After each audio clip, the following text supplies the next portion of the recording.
I thought buying a house in a nice neighborhood would finally mean peace. Quiet streets, friendly neighbors, kids playing safely outside, and the feeling that all my hard work had been worth it. I was wrong. Because instead of finding a community, I found a group of rich people who treated me like a stain on their perfect postcard. In today's story, I'm going to tell you how my wealthy neighbors tried to force me out of the neighborhood. How they used the HOA like a weapon against me, and how I slowly, patiently, and legally made that same HOA turn on them. If you enjoy long, emotional revenge stories about rich versus poor, toxic neighbors, and justice served with intelligence instead of shouting, make sure you like this video, subscribe to the channel, and stay until the very end, because the way this war ends is not what they expected, but it's exactly what they deserved. My name is Maya, and for most of my life, a good neighborhood was something I only saw on TV. I grew up in a small apartment next to a busy road where you had to sleep with a fan on just to cover the noise outside. My mother worked double shifts as a nurse, my father drove a delivery truck, and we moved 3 times because rent kept going up faster than our salaries. As an adult, I promised myself one thing: I wouldn't die in a rented place I could be kicked out of because someone else decided it was time to raise the prices, so I worked hard. I took overtime shifts, skipped vacations, cooked at home instead of eating out, and put every extra dollar into savings. It took me years to even consider looking at houses. When I finally did, I wasn't aiming for anything luxurious. I just wanted safe streets, decent schools, and neighbors who didn't think screaming at 2 a.m. was a lifestyle. That's how I found Willow Heights. On the website, it looked perfect. A gated community with trees lining the sidewalks, small parks, a community pool, and words like family-oriented and quiet living all over the brochure. When I visited for the first time, I fell in love with a small, slightly older house at the end of a cul-de-sac. It was nothing like the giant modern houses some of my neighbors had, but it was mine. Or it would be, once the bank and I finished our long dance. I signed the papers with shaking hands. For the first time in my life, I was a homeowner. I had no idea that buying the house would be the easy part. The first week I moved in, I tried to be friendly. I smiled at people walking their dogs, waved at kids on bikes, and introduced myself to anyone who got close enough to make eye contact. Some were polite. A few smiled back, but many of them gave me a very specific look, a quick up-and-down scan that said, "Do you belong here?" I drove an old but well-maintained car. My furniture was simple. I didn't have brand-name outdoor equipment or professional landscapers. Across the street lived the Hendersons, Mark and Lisa. He was a corporate lawyer. She was a stay-at-home mom with a full-time schedule of brunches, yoga, and HOA gossip. On my second day, Lisa came over with a fake smile and a plate of store-bought cookies, pretending to be homemade. "Welcome to Willow Heights," she said, glancing past me into the house. "It's so cute that you chose this little one. Starter homes are special." The way she said little and starter felt like she was patting a child on the head. I thanked her for the cookies and tried to ignore the way her eyes lingered on my second-hand couch and plain curtains. "That's the thing about this neighborhood," she continued. "We have standards. The HOA is really serious about keeping everything looking appropriate. I'm sure you'll understand once you've been to a few meetings." She left me with a plate of cookies and a warning disguised as kindness. The HOA Homeowners Association introduced itself a week later, not with a handshake, but with a letter, a printed notice in my mailbox, written in overly formal language, pointing out that my trash cans had been left visible from the street for more than the acceptable window of time. My grass was slightly above the recommended height, and I had items on my front porch that did not align with the visual cohesion of the community. Those items were 2 plastic chairs and a small table my uncle had given me years ago. I looked around the street and noticed something. Other people had trash cans out a bit longer. Some had toys in the yard, or bikes left on the lawn, or seasonal decorations that clearly broke at least 3 of the rules I had just met. No one else had a notice on their door. I shrugged it off at first. Maybe they were strict with everyone. Maybe I was just unlucky. I paid the small fine, moved the chairs to the backyard, and started setting alarms on my phone to roll the trash cans in at the exact right time. But then the letters kept coming. Over the next 2 months, I received more HOA notices than junk mail. Apparently, I was hanging laundry too visibly on a drying rack near a side window, parking my car at slightly incorrect angles in my own driveway, and once I was even warned about hosting frequent visitors when my sister came over 3 times in 1 week to help me paint. Meanwhile, my neighbors left huge trash items on the curb for days, had noisy parties that went on long after quiet hours, parked cars partially on the sidewalk. And nothing seemed to happen to them. One night, after yet another letter, this time about the color of my small flower pots, I went to the HOA website and looked up the board members. There they were, President Mark Henderson, Secretary Lisa Henderson, and a list of their close friends from the same cul-de-sac. My rich neighbors weren't just complaining, they were the system. I decided to attend an HOA meeting. I printed every notice they had sent me, highlighted the ridiculous parts, and made notes about the other violations I had seen on the same street that no one seemed to care about. The meeting took place in the community clubhouse, a nice building near the pool that looked more like a private lounge than a neighborhood facility. When I walked in, I felt eyes turn toward me. Some recognized me as the new girl at the end of the street. Others just did that quick assessment scan I was starting to know too well. Mark, as president, sat at the front table with papers neatly stacked in front of him. Lisa sat to his right, wearing a smile that didn't reach her eyes. They went through the boring part first: budgets, landscaping contracts, votes on the color of seasonal flowers. Then came the violations and compliance section. Mark cleared his throat and said, "We've had several issues with one of our newer residents not fully understanding the community standards. We want to remind everyone that this neighborhood is not a casual place to live. It's an investment, and we all have to protect it." He didn't say my name. He didn't have to. People nodded. Some glanced in my direction, and I felt the heat rise in my cheeks.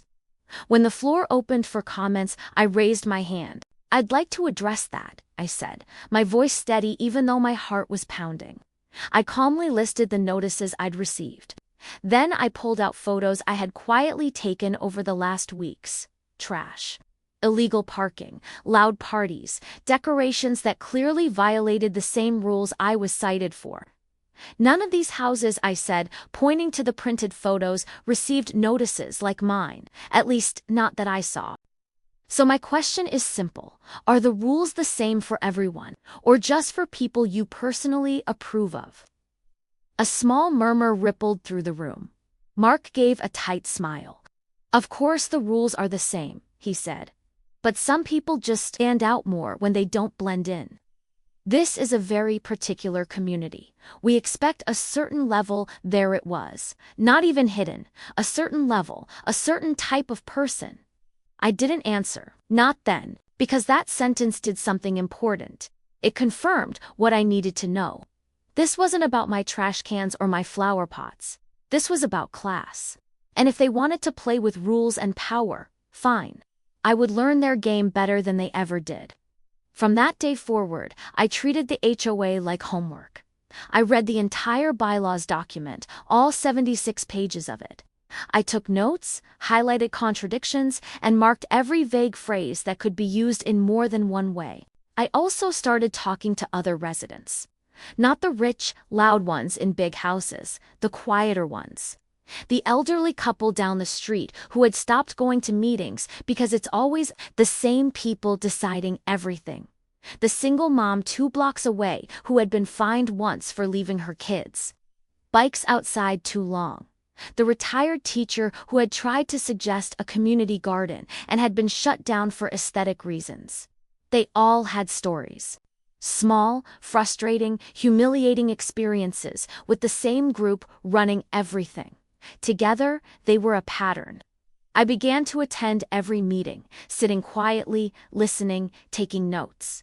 I volunteered to help with boring tasks, like organizing communications and reviewing vendor contracts. The kind of work the rich board members didn't want to do themselves.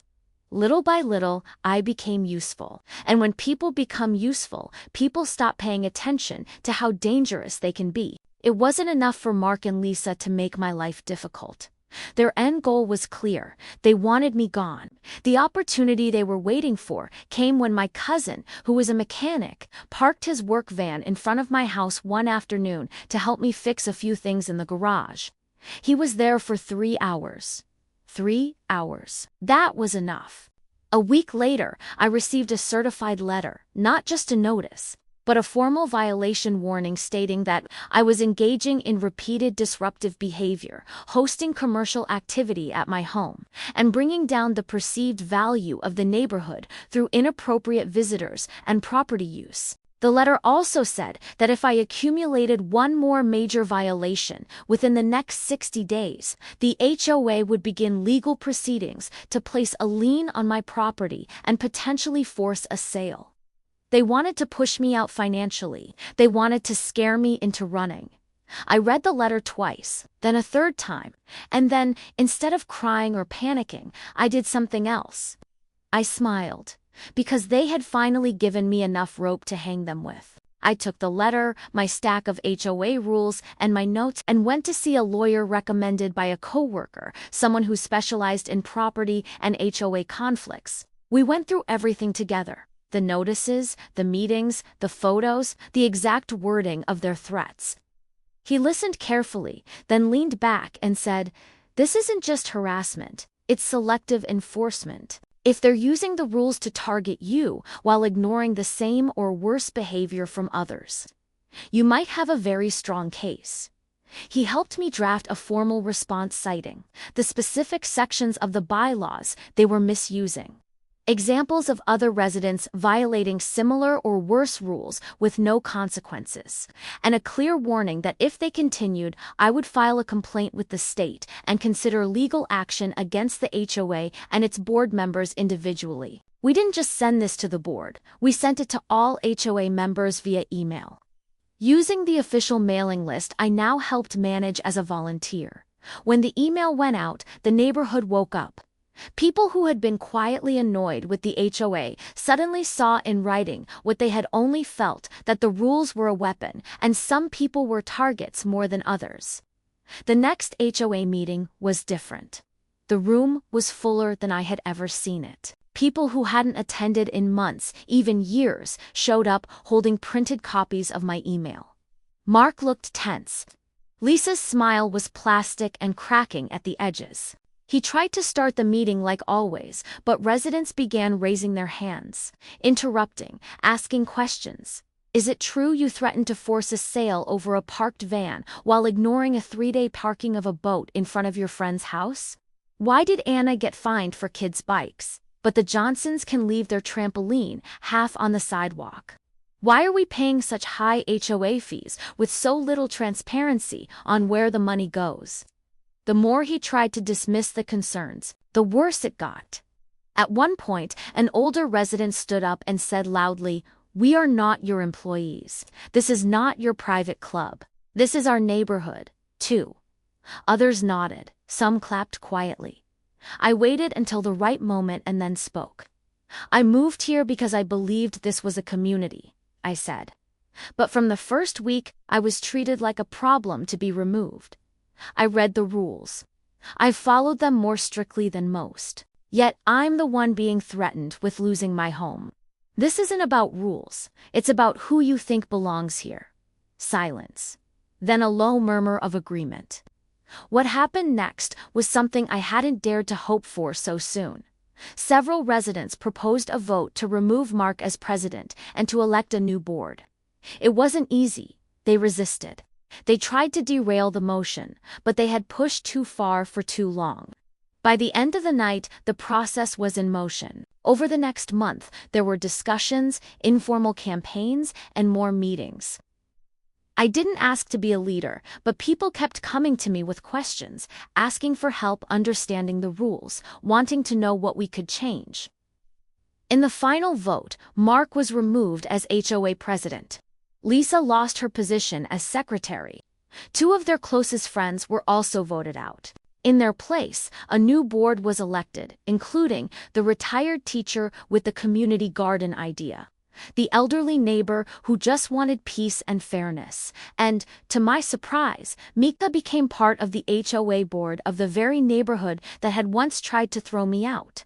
My first motion as a board member was simple: end the selective enforcement, review all recent fines, and create a more transparent complaint process. We also added a clear clause to the bylaws: no resident could be targeted or harassed with threats of forced sale without a clear, documented pattern of serious violations applied equally to everyone. As for Mark and Lisa, they stayed in the neighborhood for a while, but their influence was broken. You could feel it in the way people spoke to them, in the way conversations stopped when they walked by. They went from being feared to being tolerated. Last I heard, they were planning to move to another gated community, more aligned with their values. Good. They can be someone else's problem. I still live in my little starter house at the end of the cul-de-sac. My car is still old. My chairs are back on the porch. Kids' bikes sometimes clutter the sidewalk. Life isn't a brochure. It's real. The biggest difference is that now, when I walk my street, people who barely looked at me before wave and say hello. We talk about small things, whether pets, deliveries, but those small things matter. Because belonging isn't about how expensive your house is, or how perfect your lawn looks, or how many HOA rules you can memorize to use against other people. Belonging is about knowing that where you live is not a stage for someone else's ego. It's a place where you're allowed to exist without apology. They thought they could force me out. In the end, all they did was force me to stand up for myself and for everyone else they'd made feel small. If you've ever had a toxic neighbor, a power-hungry HOA, or felt like you didn't belong in a place you worked hard to reach, tell me in the comments what you would have done in my place. Would you have moved away, ignored them, or fought back, using their own rules like I did? Don't forget to like this video, subscribe to the channel, and share this story with someone who needs to remember that sometimes the most powerful thing you can do is refuse to be pushed out of a place you earned. And if you want more long, emotional revenge stories about rich versus poor, toxic communities, and intelligent justice, stay tuned. Season 1 still has a lot to say.